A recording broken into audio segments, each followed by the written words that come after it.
So Hare Krishna. We'll start with dedicating our this session to His Divine Grace A.C. Bhaktivedanta Swami Prabhupada, founder Acharya of International Society for Krishna Consciousness, ISKCON. So, like we all know that we are today in the last session of this Bhagavad Gita online course.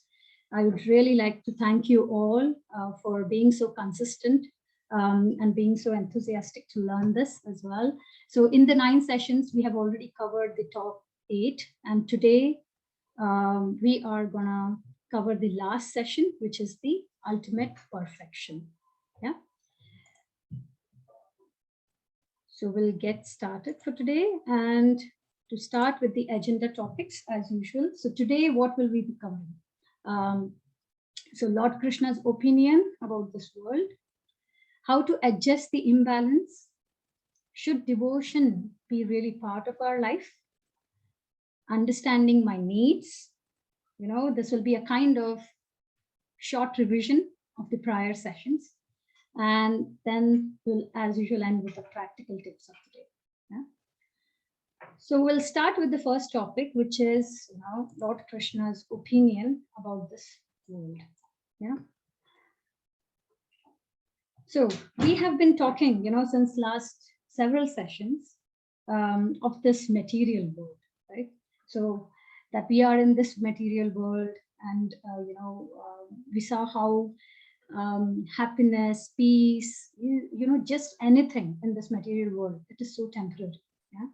And we also saw in one of the sessions where how there is something called as 3 modes of nature, material nature, and how these 3 modes, influence everything we do.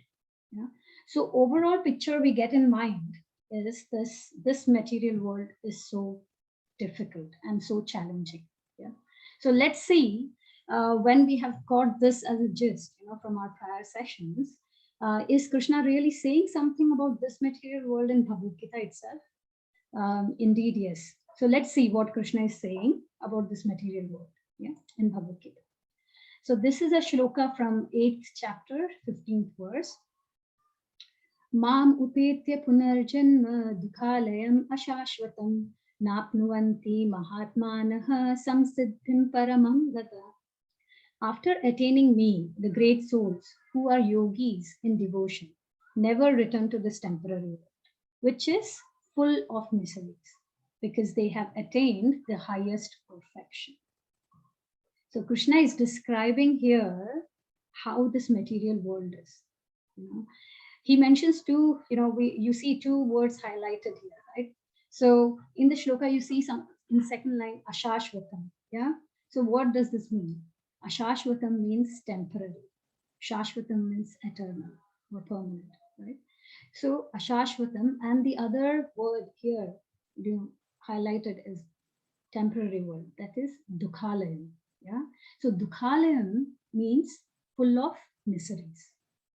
So how is Krishna mentioning this material world or defining this material world? That this material world is full of miseries and it's temporary, ashashvat. Yeah. So, and he highlights here also that, great souls, they have attained their highest perfection. How? By attaining him. Yeah. Coming out of this temporary world, which is dukhalayam. Now let's see a bit on this dukhalayam. Yeah. Ashashvatam. So we all are pretty, I think we all know certain, terms in Hindi, right? So what is a school called in Hindi? Vidyalaya, right? Similarly, what is, a bar called? Madhiralaya. A library? Pustakalaya, right? And what is Krishna calling this world? Dukhalaya, right? So we can compare this to maybe a hospital. So when we go to a hospital, we see patients there, right? The word patient itself means what? That they are deceased, right? They have some or the other problem. Everyone within that premises of hospital, is suffering with something or the other. Yeah. Just like, we can use this similar, like Nyayalaya. It's a place of justice, right? Similarly, a hospital is a place of treatment. Vidyalaya is a place of education, right? So Krishna is calling this world, material world, as Dukhalaya, place of miseries. Right? Now, like we are comparing with a hospital, right? We are sent to a hospital to get treated because we have some problem, right? Some sort of problem. Similarly, we are sent to this world, this material world, because we have committed some sinful activities in past. Yeah, we are sent here for treatment, for reformation. Okay, so people say, that quite a lot of people say that, why there is so much problems in our life. Why are there so many problems in our life, in this world overall? Why can't there be less problems? Or maybe the ideal situation would be just no problems at all, right? We all would love it. But we need to understand that it's like going to a hospital, right? And saying that why are there diseased people there? Now, hospital is meant to have diseased people there so that they can be treated. So just like, hospitals, we have hospitals where, which are created for diseased patients. This temporary world, is created to get treated, and it is full of misery. So, yeah, we'll see a bit more on this, but this is why this material world is treated, so that we get a chance to get reformed, to get treated. Our past sinful life activities are treated. Now, when we hear all this, when Krishna says that this world is full of miseries, that means it's miserable, and he really titles or brands this as, as misery, place of misery, right? Now, when we hear that, we don't like it, right? So is Krishna really being pessimistic? Are we may say that we are, we are having fun in this world. Why should this place be branded as miserable? Why? So let's compare this, with like we compared in the previous case with a hospital. Let's take another example for comparison, so that it kind of makes us sink, into it. So let's compare it with a prisoner in a jail. Now, this prisoner in a jail, what are some characteristics? So they have a uniform, right? If they're in a jail, they are behind the bars. They are made to work really hard. And who is punishing them, or who is, helping them to really do that hard work, or making them do that hard work? So it's the jailer, right? Now, this comparison shows that what we're trying to say here is, it shows in a way that we are also living in a prison house. We are entrapped in this material world. Yeah. And like a prisoner is in the jail, we are entrapped in this big jail, which is this world. So what is, what is our uniform here? It's our body, right? And we learned before how this body is made up of 8 elements, right? So 5 gross elements and 3 subtle, right? Earth, water, air, ether, and fire, right? And the subtle elements are mind, intelligence, and ego. And then when we are comparing behind the bars for a prisoner, what is binding us in this material world? We also learned about this, that our greatest enemy, lust, and then anger, greed, attachment, and it goes on, right? So that is binding us. We are attached, right? That's binding us to this material world, like the bars are binding this prisoner within the jail. Yeah? And the way we are also made to work hard every day and night. We strive, right? We work so hard to survive. And then, like a jailer who is, helping us, the way jailer ensures that each prisoner goes through sufficient reformation. Who does that in this material world for us? It's Durga Devi, right? She does a similar task, like a jailer in this world, so that we can undergo that kind of reformation, right? So we are in a jail, right? So, and in the jail, no prisoner can say he's really happy. It is full of mystery, right? There might be happiness, but it's really temporary. We cannot say that it's permanent, right? So there are, three kind of miseries, which we all, when we are talking about this place is miserable, what are the three categories these miseries are divided into? Yeah. So, and each one of us, we face these three kinds of miseries. First is Adhyatmic, second is Adi Bhautik, and third is Adi Daivik. Now, what are these three? Adhyatmic is a misery which is caused by our own self, either by our own body or our mind. Yeah. And some examples which you can correlate is depressions, anger, anxiety, all of this, right? So it's our own self which causes misery for ourselves, because our mind is not stable, right? And then comes Adi Bhautik. Adi Bhautik is miseries which are not caused by our own self, but by another living entity. We undergo this, right? So it might be as simple as what we have been coming out now slowly, which is coronavirus. Yeah, we can compare that. So infection, slaughter, pollution. So it is by another living entity. It might be as simple as us having glitches in our day-to-day life with one of our family members. So that also causes us undergo a misery. And the third category is Adi Daivik. Like the name says, Daivik. It is the misery caused by something higher, yeah, like natural, right, by demigods. So, and etc. So something like droughts, floods, earthquakes. And when we kind of contemplate on these three factors, every day or every now and then, if we undergo any kind of misery, we can easily classify them among these three, and you can correlate it. So these are the three kind of kleshas, yeah, miseries in this world, by this world, yeah, by this material world given to us, to each one of us. Yeah? Now, what is the reality? Now, when we read Bhagavad Gita and when we study this, it gives us a very good insight on how different types of miseries impact us.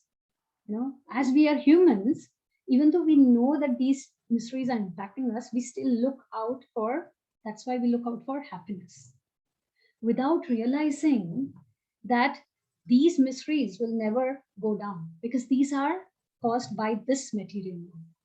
Yeah. Hence, we keep looking for different things, still, which can give us something called as happiness. And we saw this in prior classes, right? So, we have lots of advertisement.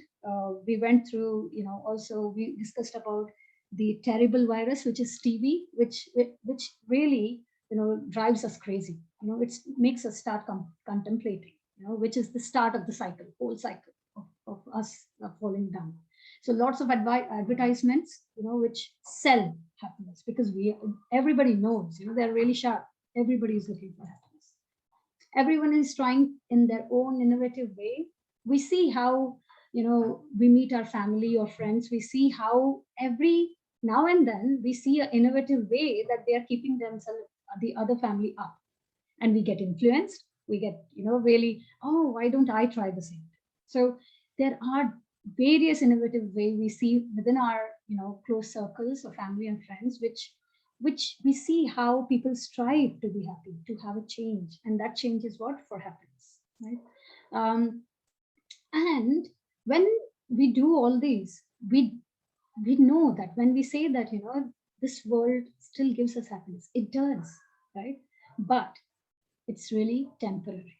Yeah. And we see that why it is temporary, because we see how there is a need to always get things upgraded, right? Because when we get the first iPhone 2007 first model, we were really happy with that. That was one of the things that if I get to buy this, I'll be really happy. But in due course, we see how fast they become redundant. That happiness does not last forever, right? It lasts only for a limited time frame. We also see in our day-to-day life how we strive, to get promotion, right? We also discussed this before, that we really strive, to get some promotion, maybe my next level. And we also have big ambitions on 5 years down the lane, I want to see myself here. And it may be that, you hit that target as well 5 years down the lane or very next year. But still, when you get that, you really are happy, maybe for such a limited time. We ourselves feel. And after getting that, to get into that position, our life becomes miserable because we do that much of hard work. And after we get into that position also, we have to strive more. So the misery continues, right? So what is, the logic of happiness, in this world then? That comes to mind, right? So it can be divided into two categories. One is we always anticipate that we want to achieve something. And it starts from the start of our life, right? So as when we are, when we are small, we are given the targets by our parents, get this, get this, these many marks, these many things in academics. Then we really strive hard for the academics. We manage, we really put all the hard work, everything we could do, and how at each point of life, our anticipation or our achievement, our target changes. First, it is, let me get through really good with maybe 12th marks. And then it comes, I should really get through a good college ambition. We get through that as well. And then our target changes, that let me get through a good job. And we get through the job, then comes the target, let's get married. We need to get married. And we think that all these things, after marriage, a successful profession will make me happy.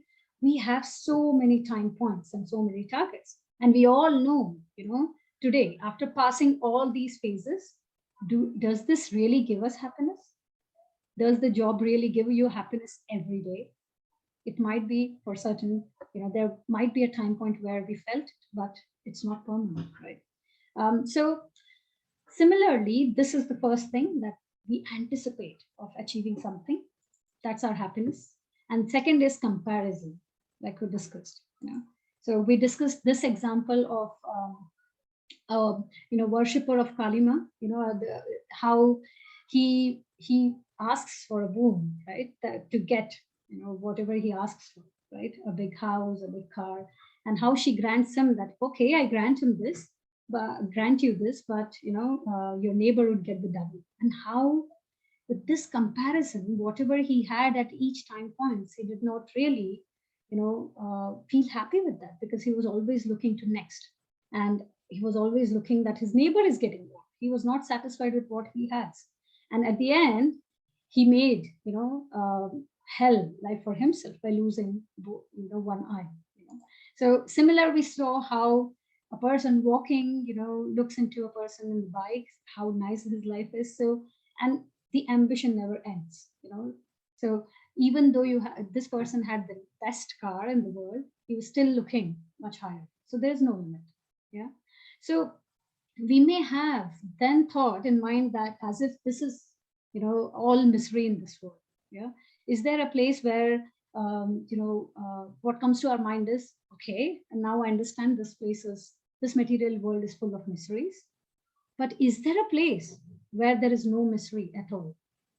That comes to our mind. We want to get there, right?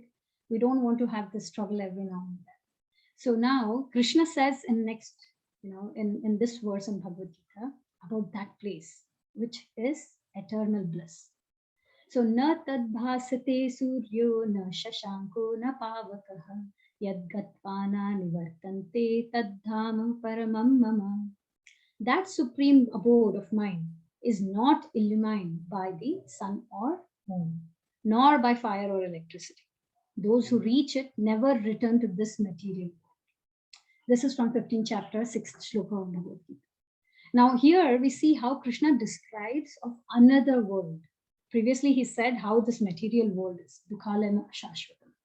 Now he's talking about supreme abode, which is his abode, which is shashvat and eternal, and full of bliss. It is full of happiness, and blissful. Now Krishna is giving just a glimpse of this supreme abode of his, in Bhagavad Gita. But when we dive into Srimad Bhagavatam, we see how he talks in detail. It is clearly defined there how the supreme abode is. So we see also here that this supreme abode, which is Golok Vrindavan, where Krishna resides, is not, illumined by sun or moon. It is self-illuminated. Yeah, there's no darkness. It's always illuminated. Yeah, and we need, we in this material world, we need sun, because material world, it is originally full of darkness. So we need the sun. It's not self-illuminated. Yeah, but Krishna's abode is full of brightness. There is no tinge of darkness at all. Yeah? So this is the abode where it is eternal and permanent, where we will be eternally blissful. Yeah? Now, so far we saw how Krishna defined, material world full of miseries, and then he also gave a glimpse of how his supreme abode is. Yeah. Now, when we see at one end full of miseries, on the other end full of bliss, how can we adjust this imbalance? Yeah, we are not here. You may feel that initially these many minutes of this session, we are only talking about miseries, right? We are only talking about sufferings.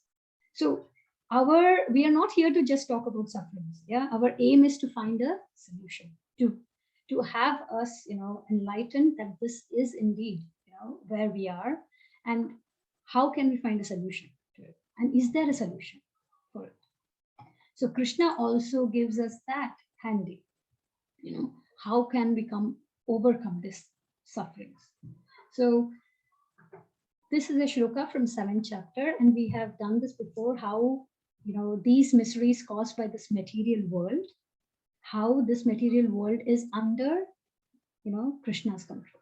So Devi hi eshi gunamai mama maya durityaya mameva prapadyante mayam etam tarantite. So this divine energy of mind, consisting of 3 modes of material nature, is difficult to overcome. But those who have surrendered unto me can easily cross beyond it. Yeah. So Krishna acknowledges here, that this material modes is difficult. When Krishna is saying difficult, we can imagine how much it must be, right? So we also discussed how these modes of nature influence everything of us, what we do, yeah, and very difficult to overcome. Yeah, but one who takes the shelter of Krishna, one who surrenders, yeah, can be released from these sufferings. Now, we also discussed last time that how Krishna is calling this material modes of nature as divine energy of his, right? Now we also, we may think that this 3 modes of material nature is so difficult. It's not. Why is it called as divine, right? So it's similar to the example we discussed.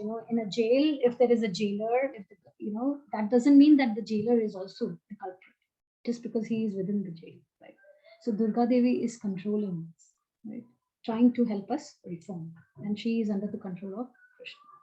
So modes of nature or Prakriti, is facilitating, and executing the orders based on Krishna's.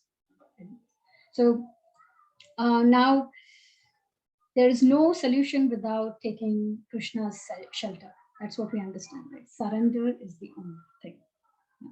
Now, how to take that shelter?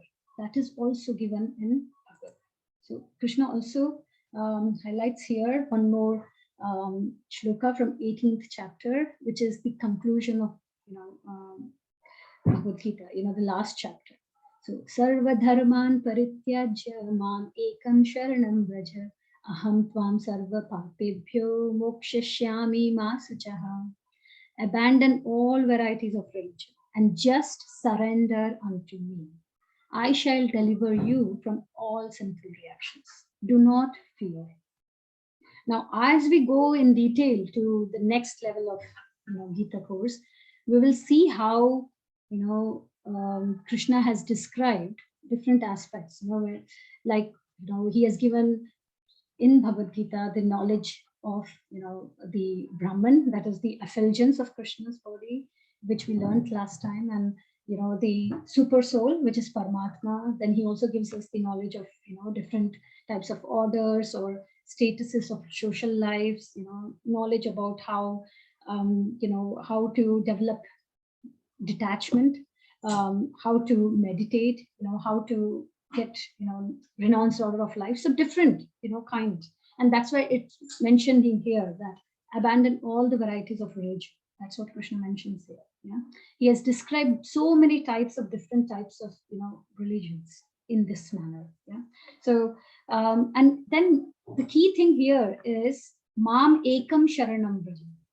I think it's pretty understandable what this means, right? So he says Mam Ekam, only to me. Yeah, surrender only to me. Yeah? um, and it's like exclusive devotion. That's what he is asking. Krishna is demanding, so we need to have just exclusive surrender to Krishna. Yeah? And through his devotees, he also highlights how we can follow this. Yeah, when we say Mam Ekam Sharanam Vraja, let's see a couple of examples which we can correlate with this. So in the first picture we see Draupadi, right? These are just some practical examples. Yeah, what we see, a great examples of surrendering to Krishna. So we see in the first picture that Draupadi, we all know when she was getting disrobed, how she went and pleaded, to everyone in that in that place to help her. And she went to great personalities like Bhishma Pitana, Dronacharya, everybody, to Pandavas, but nobody could help her.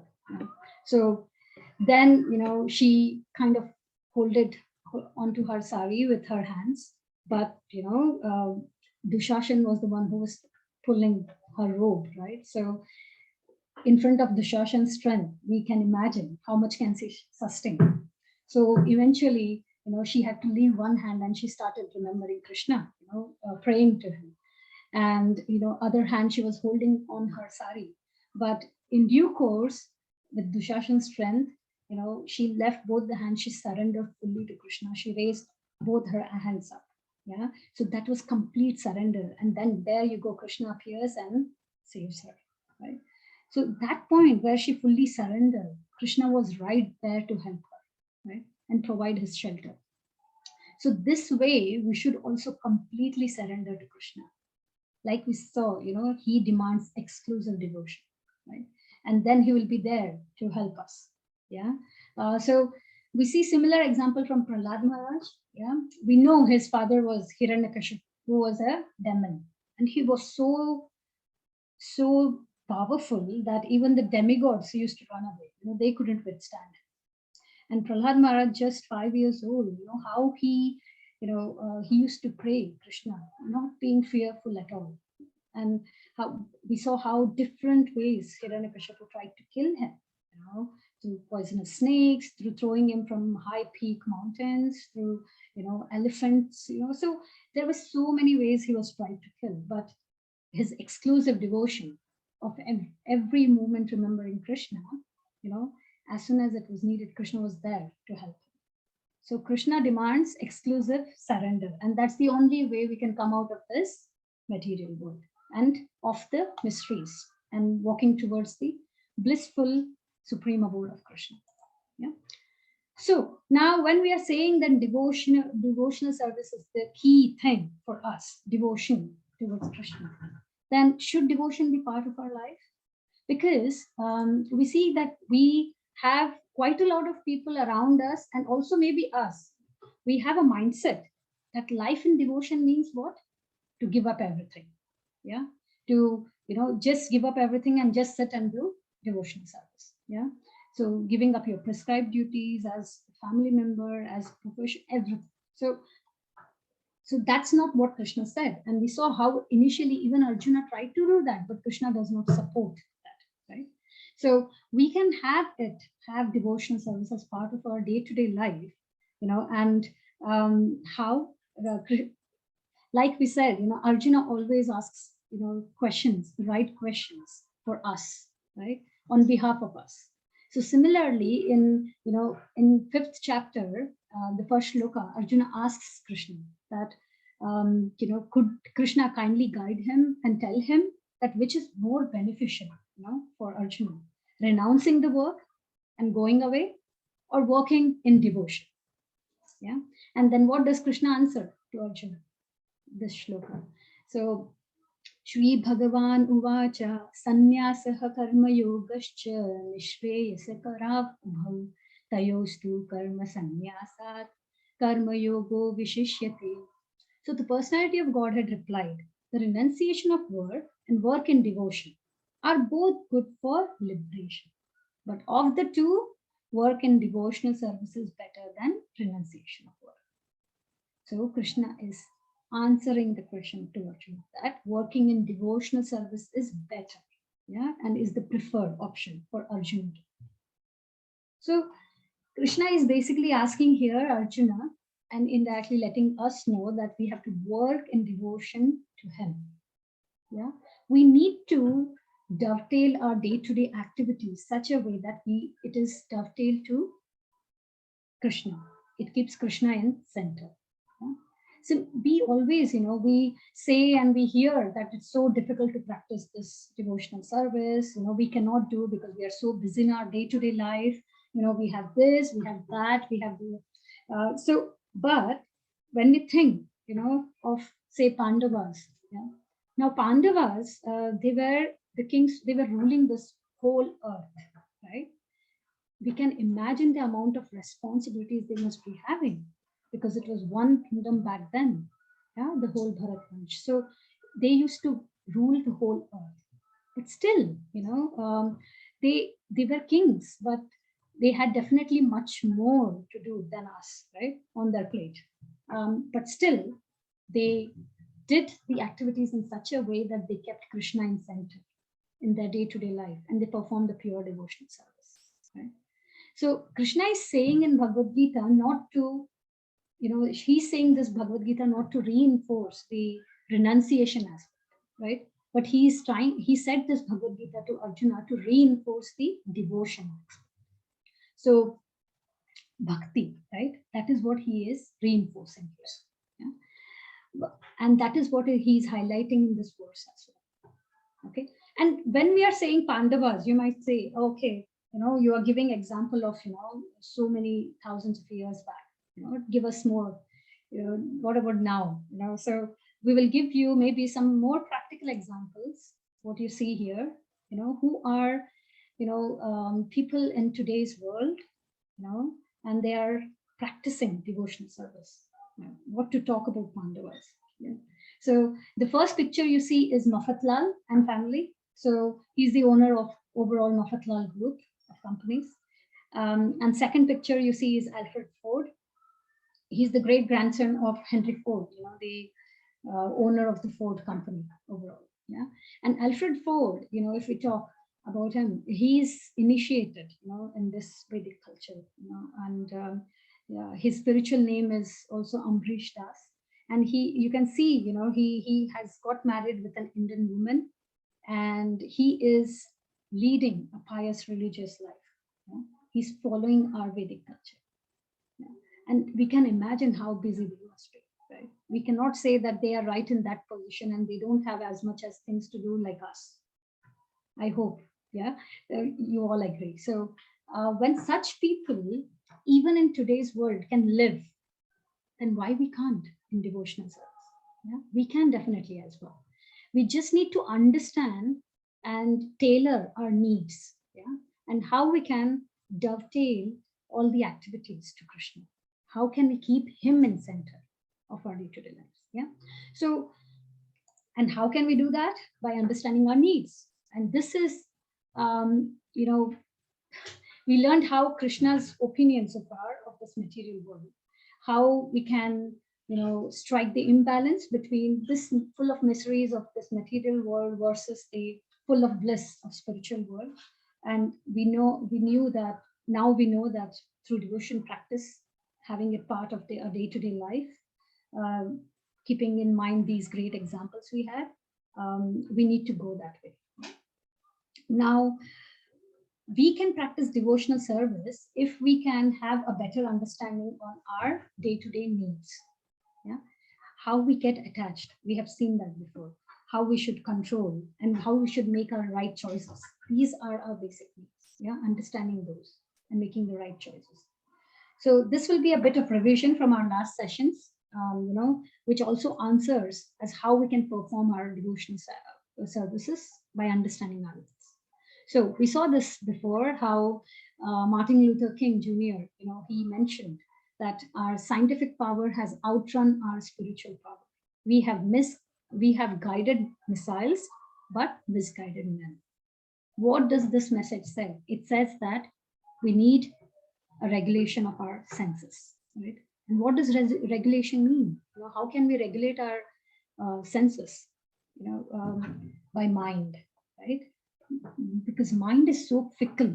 We learned that before, how Arjuna says that I can control the wind, but not the mind.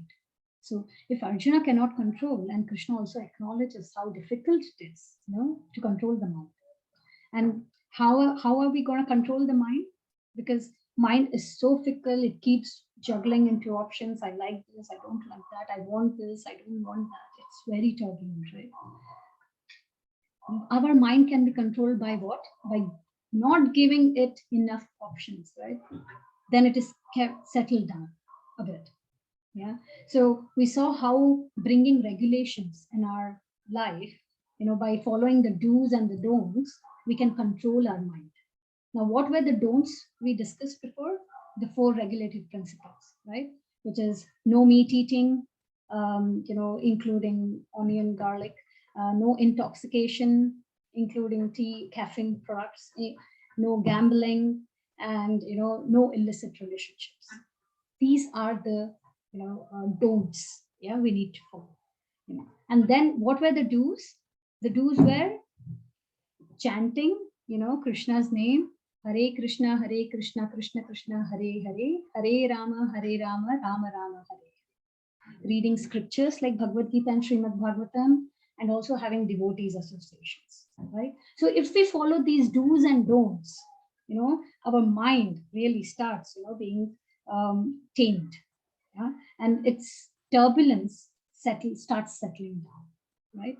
And we also saw this picture, right, from Katha Upanishad, where how by cultivating good things, by controlling the senses, the mind, by the mind, the senses can be controlled, and by intelligence, the mind can be controlled.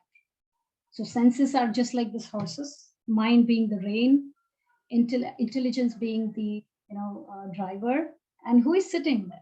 It's the soul, right? So if mind is controlled by intelligence, then mind is our best friend. But if it's opposite, then it's our greatest enemy. Yeah? If mind controls the intelligence, then it becomes our greatest enemy, because mind is more sticking around. We learned likes and dislikes, whereas intellect is the one which makes us understand what is right for us and what is wrong for us, right? And what gives us that transcendental intelligence? We also learned that, what we just discussed, studying of scriptures, chanting, it gives us, that intelligence. So that is what here, in second chapter, Krishna says, this nasti buddhi rayuktasya nacha yuktasya bhavana nacha bhavayatah ashantasya kutah sukham. So to get that happiness, chanting, reading, and hearing about Krishna gives you transcendental intelligence. And once you have the transcendental intelligence, you have a steady mind. And steady mind gives you peace, which gives you happiness.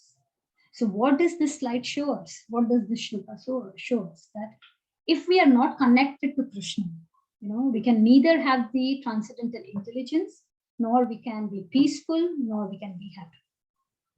Okay. And we also learned, how just having transcendental intelligence would also not suffice, when there are shaky moments in our life, right? Because even a single sense going out of the way, how, if it is misdirected, even a single sense getting misdirected, how our intelligence goes for a toss. And at such moments or time points, we would need an external help. That is, we need some guide to guide us, right, at those time points. so that we are taking the right decision and intelligence is not wavered. And we learned through this story of 6 blind men and elephant, where they were given the task to tell as what they feel, and each one of them gave their own verdict because of their limited vision, right? Limited understanding. And when we have that external help, that guide, we get a clear, full picture understanding. Yeah.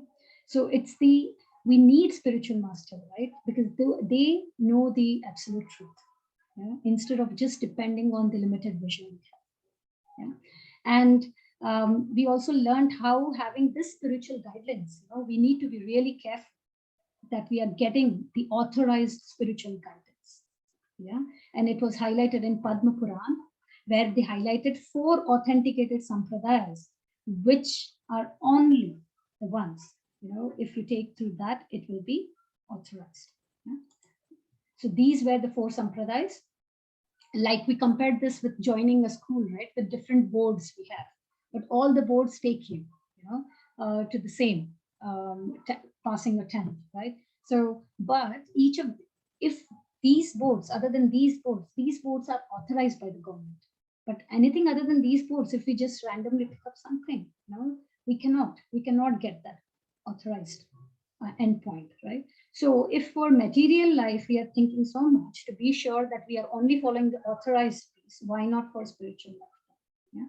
So in Padma Puran we saw how unless one is initiated by a spiritual master who belongs to one of these disciplic successions, the mantra he gives have been received, then it will not be of any effect if it is something else. So if we want to gain spiritual knowledge, then we have to get it from one of these 4 Vaishnava disciplic successions. Yeah? Where we see that for Lord Brahma, inaugurated by Lord Brahma,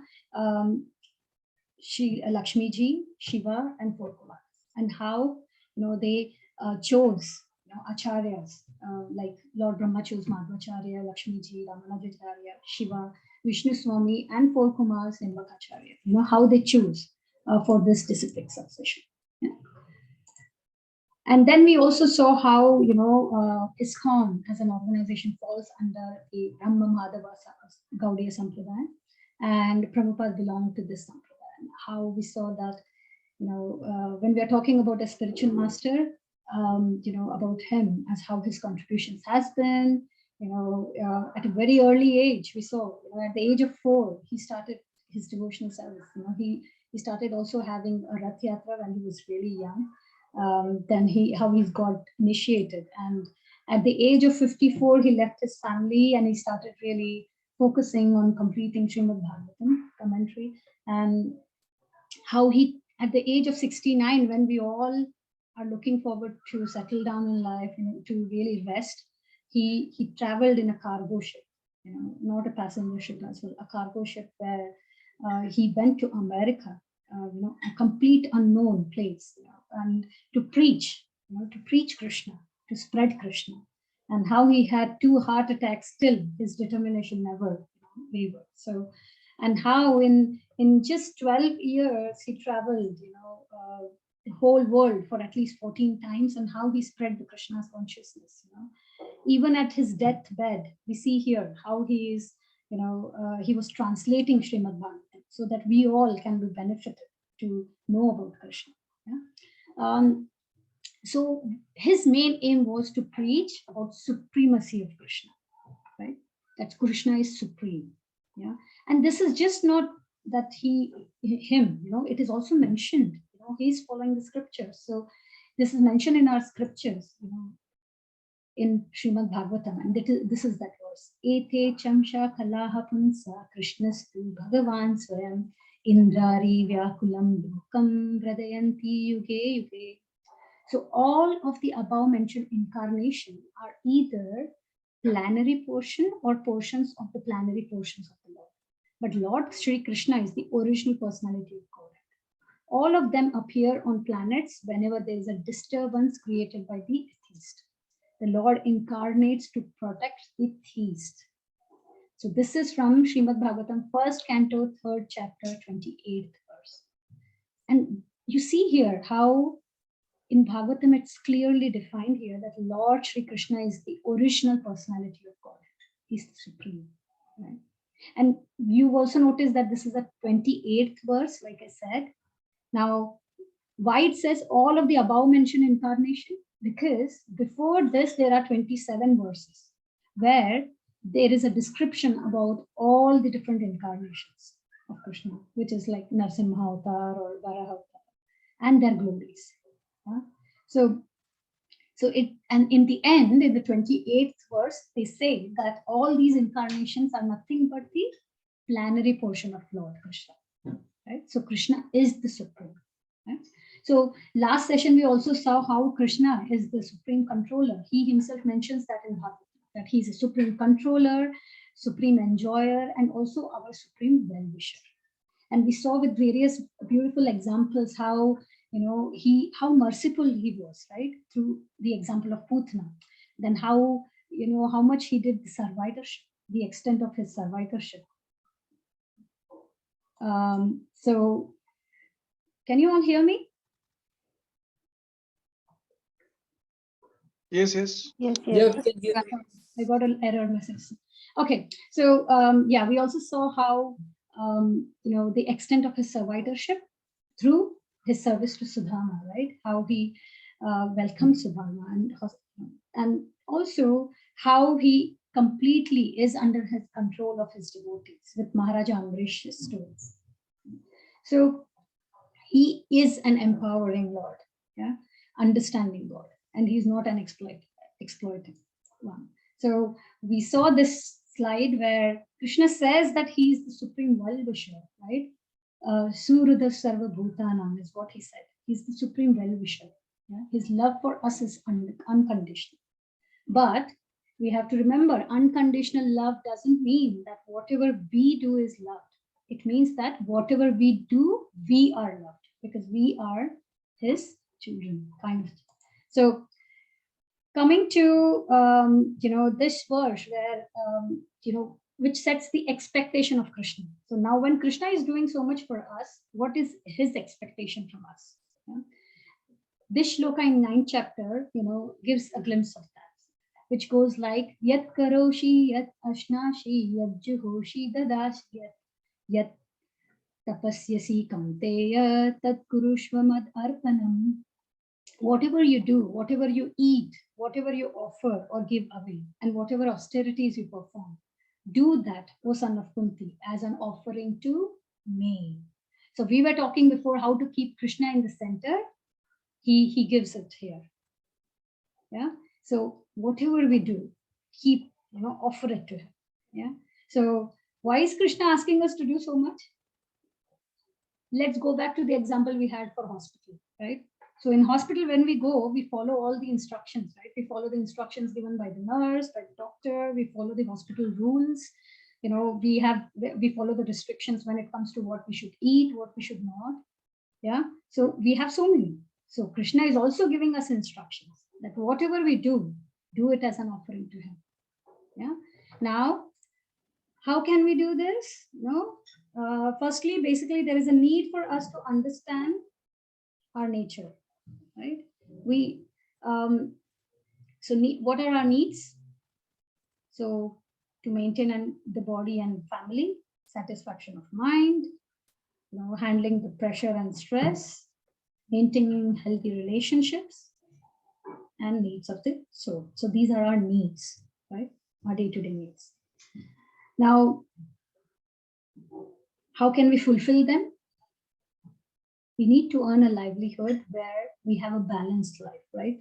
Not overly doing anything. And we learned this last time, that how we need to have a balanced, how we need to strike the balance. Yeah, earn a livelihood to have things which are need, not luxury. Right? So work according to one's nature. Yes, don't step into and try to be someone else, because that will eventually frustrate. Work as per our nature.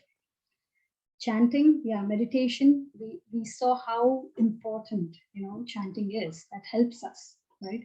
to have a satisfaction, have a control of mind, have, to handle pressure well.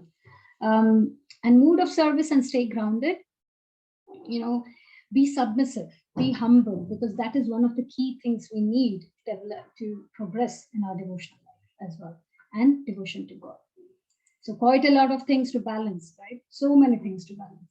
Yeah, we can do it if we follow the steps we have mentioned, all together in, as a gist of 9 sessions. I would say that how we realize that, severe attachment, which is lust, is our greatest enemy, how we need to control it, how we need to control our mind, which can eventually control the whole cycle, right, of attachment and lust and anger, right? So how anger should be controlled, and how we can develop the spiritual intelligence, because intelligence eventually can control the mind and then the senses, right? So how we can develop a spiritual intelligence, what we need to do, the do's, what are the don'ts, and which eventually, will give us what? The peace, the happiness within this, world. So how many, for the pool which you think is needed, what is the next on our list?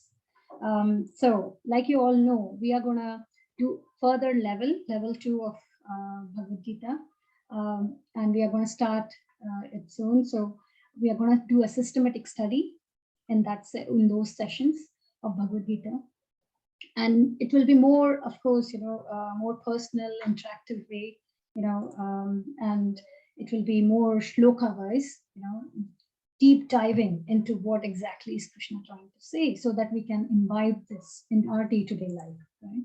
And how we can practically apply the lessons from Gita, because quite a lot of people, we see, even ourselves, maybe at some time point we must think that having Gita, following spirituality is not, practical, right? We will study in detail how Gita, not only 5,000 years back, but even today, how practical it is and how we can imply to settle ourselves down. Yeah. So focus on individual spiritual growth as well. We will set something as we get started. We'll get more into it on one-to-one focus as well. So it will be more of discussion rather than maybe more of me speaking, and better understanding. It will give us a better understanding on what we always talk about. Bhagavad Gita, Srimad Bhagavatam. We hear from people now. We'll have a better understanding what these actually have. And this will be starting from the week of 12th of March, which is next week. And like I said before, we have given the link for the group to join. So if you're interested, please join us. With that said, I conclude, the top agenda topics, and the last one is practical tip of the day. And I'll hand it over to Sri Gaur Prabhu. Hare Krishna. Thanks a lot, Nikita Mataji. So am I audible? Is it clear? Yeah. Yes, Prabhu. Okay, good. Thank you. So we'll move on to the, I hope all of you have enjoyed the series through 9 sessions, and it was like we try to make it as practical as possible so that you can really implement these things in your life. And all the topics which were chosen were very relevant to our day-to-day life, even when it comes to how we can be successful, overcoming sufferings, happiness. Do we need a guide? How should we do our activities? Who is the supreme controller, right? How to control mind, how things are managed by material nature, all those things.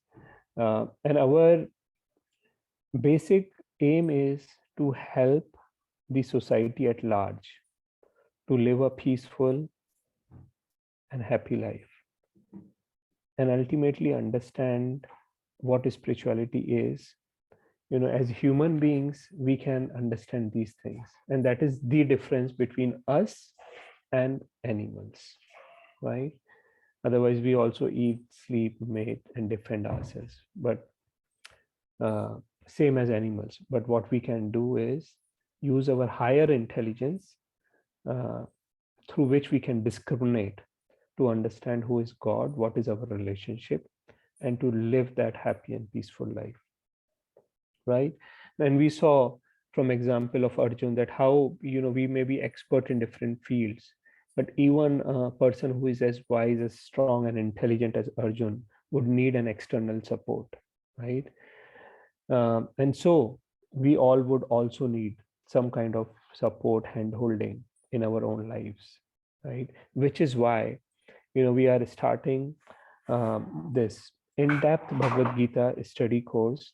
And this is going to be like, what we plan to do is a lifetime relationship. It's not a one-time, introductory course or a Bhagavad Gita course, but it's going to be a lifetime relationship. We will be like family, um, you know, and we will not just end up with Bhagavad Gita, but we may study some other scriptures like Srimad Bhagavatam also. But Bhagavad Gita is essence and is, it's the cream basically of all the Vedic scriptures, and it helps us to lead our day-to-day life very happily, in a happy manner, right? And that's why we saw that how people like Albert Einstein, Mahatma Gandhi, from different walks of life, they would all refer to Bhagavad Gita, right? So we look forward to all of you joining us, and as always, like we moving on to the next slide, we will see that how we can, keep applying things in our lives, right? How we can bring Krishna in our lives, right? And which is what is the way for Kali Yuga, right? Karte yadhyayato Vishnum Tretayam yajito makhe dwapare paricharyayam kalo tadhari kirtana. That in different yugas there may be different methods, but in Kali Yuga, in Kali Yuga, it is Hari Nam Sankirtan. It is chanting the names of Lord Hari, right? And I hope all of you might have already started chanting the Hare Krishna, Krishna Krishna, Hare Hare, Hare Rama, Rama Rama, Hare Hare. And we have reference of this mantra in Kali Santrana Upanishad, right? Which is a Shruti scripture, where it is said, Hare Krishna, Krishna Krishna, Hare Hare, Hare Rama, Rama Rama, Hare Hare. Iti Chodashakam Nam Kali Kalmasha Nashnam Nata Parantaropaya Sarva Vedeshu Drishyate. That these 16 syllables, names composed of 32 syllables are the only means to counteract the evil effects of Kali Yuga. And so, this is the medicine for counteracting the effects of Kali Yuga, this age of quarrel and hypocrisy. And in all the Vedas, it has been mentioned that to cross this ocean of nescience, to cross this Kali Yuga, we have to start chanting this Hare Krishna Mahamantra, and that there is no alternate to this. There is no other medicine. Okay? So with this, we like to end this session, right? Today's session. But I want to check if you have any questions, if you have any comments or any suggestion, on how we should start our journey onto the detailed study of Bhagavad Gita.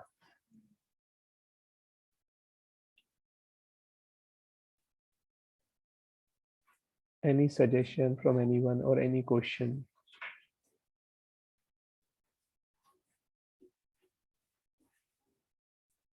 Okay, if not,